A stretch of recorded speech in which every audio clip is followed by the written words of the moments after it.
Oke, sampai jumpa lagi teman-teman dengan saya. Kali ini kita akan diskusi tentang bagaimana kita melakukan proses coding data. Ya, kita akan belajar tentang bagaimana melakukan coding di NVivo.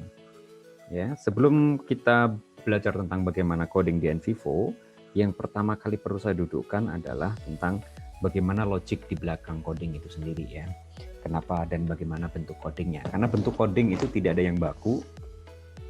Itu tergantung dengan teori, tergantung dengan persepsi yang ingin Anda bangun. Dan teori dan persepsi yang sedang ingin Anda buat. Dan itu sangat tergantung dengan teori dan konsep serta proposisi. Ya, proposisi teoritik yang Anda bangun. Ya, proposisi teoritik, proposisi itu adalah hubungan antar konsep. Jadi bagaimana Anda membangun dalam bahasa kuantitatif, variabel indikator, dan juga data-data detail yang lain. Sebagai contoh begini, dalam teori Anda, ya, ini biasanya kalau di dalam riset ada namanya kerangka penelitian. Atau saya lebih suka menyebutkannya bulkonah, ya, bulkonah, yaitu bulat-bulat, kotak-kotak, dan panah-panah. Jadi biasanya di dalam kerangka penelitian selalu Anda ada bulat-bulat, ya, kotak-kotak, ya, kemudian ada panah-panah yang menunjukkan teori-teori atau hubungan antar teori. Bisa jadi seperti pendekatan kualitatif yang tersimplifikasi dengan seperti mind map yang secara sederhana, misalnya variabelnya apa, variabel konsepnya. Dari variabel ini kemudian kita bisa tahu indikatornya, ya, indikator-indikator apa yang kemudian masuk dipakai, dan juga kebutuhan data dan kebutuhan yang lain. Nah, ini sangat tergantung dengan teorinya. Artinya ini dulu harus Anda pahami betul ya. Ini bagaimana teori-teori ini harus Anda pahami betul, karena kalau tidak bisa Anda tidak memahami teorinya, maka hampir mustahil Anda nanti membangun kerangka konsep di dalam coding yang ingin Anda buat. Nah, sebagai contoh begini, saya buat contoh sederhana. Ada di dalam teori pembangunan misalnya ya, ada teorinya Horodomar tentang pertumbuhan. Ini kalau saya sederhanakan, kira-kira pertanyaannya adalah kenapa orang itu kaya? Orang kaya itu karena tabungannya banyak. Kenapa tabungannya banyak? Karena penghasilannya besar. Kenapa penghasilan besar? Karena income-nya banyak. Nah, akhirnya itulah yang membuat dia jadi kaya. Artinya ini teori ini yang muter-muter terus. Begitu juga kalau dibalik. Kenapa orang itu miskin? Karena tabungannya kecil. Ya, karena tabungannya kecil. Kenapa tabungannya kecil? Karena penghasilan rendah. Kenapa penghasilannya rendah? Karena income-nya rendah. Kenapa income-nya rendah? Ya, karena dia nggak punya modal. Ya, ini modal masalah. Saya revisi lagi. Misalnya ya, ini modal. Karena modalnya kecil gitu ya. Kenapa modalnya kecil? Ya karena dia miskin gitu ya. Jadi ini satanic circle dalam teori Horodomar misalnya. Nah, secara teoritik kemudian dikatakanlah ya, dalam teori teoritik, terus intervensinya bagaimana? Intervensinya ada di modal. Ya. Intervensinya di modal nih misalnya. Jadi kalau mau membuat orang jadi kaya, maka modalnya harus ditambahin. Dengan modalnya tambah, maka income-nya akan naik. Ya, dengan tambahin maka income-nya akan naik. Ketika income-nya naik, maka penghasilannya akan naik. Ya, kemudian tabungannya akan naik dan semacamnya. Nah, dengan teori ini misalnya, kemudian ada definisi kaya itu apa, data kekayaan apa, dan semacamnya, dan nanti mencari keterhubungan. Nah, konsep-konsep ini sangat penting nanti Anda gunakan, Anda pahami di dalam membangun klasterisasi program apa itu desain riset apa yang sedang Anda buat. Ya, nah. Saya mencontohkan di dalam riset saya, ya, saya contohkan di dalam riset saya, misalnya adalah, sebentar, oke, di dalam riset saya, lihat, Anda perhatikan di dalam NVivo, di sini ada coding yang tadi saya sebut sebagai kerangka teoritik yang ingin kita bangun. Nah, kebetulan di dalam konteks riset saya tidak berangkat dari teori dulu, tapi saya berangkat dari case, kasus. Teori itu nanti akan saya kembangkan berdasarkan dari kasus sambil mencari pendekatan apa. Maka kemudian di dalam note ini saya buat kelompok-kelompok dulu ya. Ini new folder, artinya nanti kemudian muncul cases apa ya, dari case ya, dari kasus-kasus apa. New folder ini bisa Anda buat lagi kalau misalnya Anda, kalau tidak, kalau cuma satu riset ya langsung aja Anda case-nya apa. Nah, dari situ kemudian ya dalam kasus kebijakan misalnya saya melihat dalam kasus ini adalah bagaimana konteks kebijakan ini, konteks riset saya adalah tentang COVID. Bagaimana kemudian pemerintah pusat, pemerintah daerah, dan jejaring pemerintahan itu kemudian berwacana gitu ya. Itu yang kemudian yang saya petakan. Ya, ada kebijakan resmi ini kalau dibongkar-bongkar seperti ini, ya. Ini sudah apa namanya? Sudah bangunan teori sesuai dengan bangunan teoritik yang ini saya pakai gitu ya. Dan ini kemudian dibantu oleh asisten untuk kemudian menginput dan melakukan proses coding. Tapi sebelum melakukan proses coding kita melakukan kategorisasi coding dulu. Nah, caranya adalah ya tadi ini Anda langsung klik new bukan new folder ya, new note. Ya, note-nya apa ya. Nah, dalam konteks ini ya, saya akan memulai dari sini saja.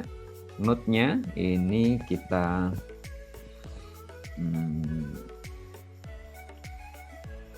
mau saya edit. Nah, sebentar. Kita bisa membuat note-nya di sini. Ya, di sini new note, perubahan. Oh, sebentar. Saya menggunakan mouse seharusnya. Oke, new note misalnya nih ya. Kebijakan apa ya? Pemerintah pusat, pemerintah daerah, kebijakan lokal ya misalnya. Kita buat aja lah. Misalnya sesuai dengan teorinya ya. This one.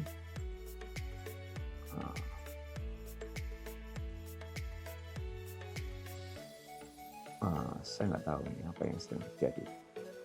Oh, ini ternyata agak nge-lag, saudara-saudara. Sebentar ya. Mohon maaf. Oke. Mouse-nya yang bermasalah ternyata. Ya, mohon maaf. New note gitu misalnya. Kita buat ini kebijakan lokal. Nah ya, ternyata mouse-nya bermasalah. Kebijakan lokal, misalnya ya, deskripsinya terserah Anda buat apa. Nickname-nya biasanya ini nanti panjang, maka Anda bisa membuat nickname misalnya kebijakan lokal. Nanti kalau sudah very complicated biasanya kita bisa macam-macam, sangat panjang sehingga, atau kita buat code-code yang kita bisa ganti color kalau mau. Ya, ini tergantung Anda. Nah, ini yang muncul. Nah, ini bisa beranak pinak sebenarnya ya. New note lagi gitu ya. New note ya, dan semacamnya. Nah, ini bisa beranak pinak, ini juga bisa beranak pinak. Jadi sesuaikan dengan konsep Anda. Jadi note di sini itu adalah nanti menjadi klaster Anda mengidentifikasi data. Ya. Kalau di sini ada banyak sekali ini ya. Kalau Anda ini kebetulan riset saya mendeteksi COVID ya. Itu ada banyak sekali klasterisasi yang dibuat gitu ya. Nah, note. Kemudian sentimen. Ya, sentimen ini kita lihat dalam konteks wacana menjadi penting karena kita bisa mengetahui mana yang pro, mana yang kontra. Ya, ini sebenarnya kalau yang sentimen sudah ada di bawaan dari dari NVivo itu sudah ada. Cuman kita juga bisa mengeditnya kalau nggak salah, membahasakan Indonesia dan semacamnya. Sebentar. Nah ini, oke, very positif. Oke. Tidak bisa dirubah, tapi kita bisa disebut kita kasih deskripsinya, kita tambahin ya, sangat mendukung ya.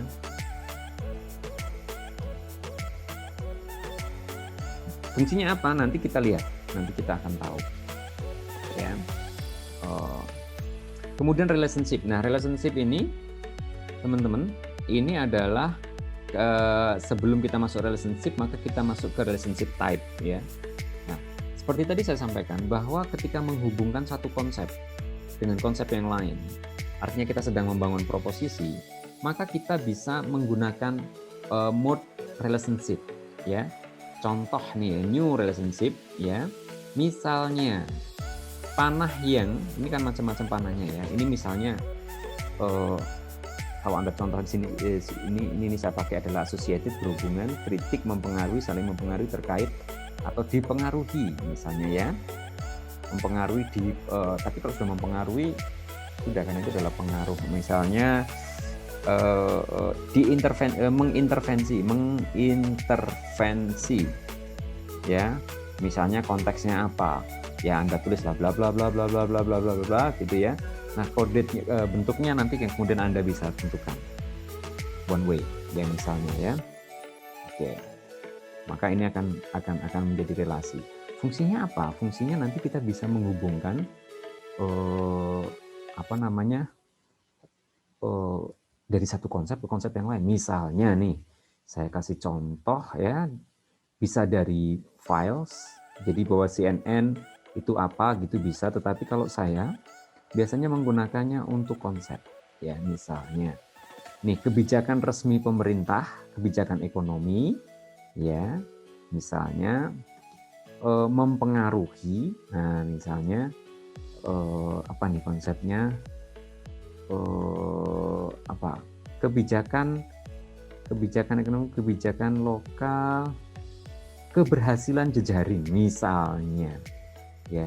Nah ini bisa, jadi kita tentukan ini hubungan-hubungan ini, kita tentukan nanti karena ini sangat penting di dalam analisis ya. Jadi dalam konteks ini lihat ya, ada quotes ya, itu ada note, sentimen, relasi. Ini sangat terkait dengan teori yang sedang Anda gunakan ya. Itu teman-teman ya. Jadi quote-nya itu nanti sifat quote-nya yang harus Anda gunakan. Selanjutnya kriterianya harus kita bangun untuk cases ya. Untuk cases ya, itu bisa Anda ya, berdasarkan pada kasusnya ya. Anda membuat case baru misalnya ya, new cases ya. Misalnya adalah kasus COVID. Anda definisikan apa, Anda kasih kriteria sama, mostly seperti itu ya.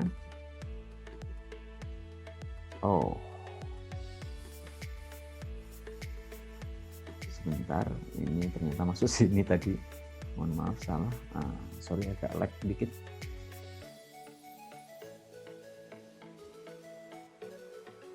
Ini ya, misalnya new cases, apa ini, kasus COVID ya. Nah kasus-kasus itu nanti Anda kriteriakan. Semakin complicated, semakin rumit, sangat tergantung dari konsepsi yang ingin Anda bangun. Nah dalam konteks ini karena risetnya masih berjalan juga, case saya belum saya klasifikasi. Nah case klasifikasi itu bisa misalnya Anda, ini saya buat untuk aktor deh gitu ya, untuk mengklasifikasi aktor, sehingga nanti ketika kita ingin recall data tentang akademisi itu ngomong apa saja sih, perusahaan itu ngomong apa saja sih, LSM ngomong apa saja sih, kita bisa dengan mudah merecall dari sini ya. Termasuk aktornya itu kita bisa klasifikasi lagi di dalamnya. Misalnya pemerintah daerah dan pemerintah pusat berbeda. Nah pemerintah daerah misalnya ada gubernur DKI gini dan semacamnya, sehingga kita bisa nanti recall-nya sangat mudah untuk data ya. Oke. Nah itu untuk pertama untuk membuat coding dulu ya. Membuat coding, bukan membuat coding, membuat pengelompokan coding ya. Itu yang kita lakukan. Nanti selanjutnya kita akan lanjutkan untuk bagaimana memasukkan coding atau mengcoding data. Sekian dulu dari saya, terima kasih dan kita akan ketemu pada session selanjutnya.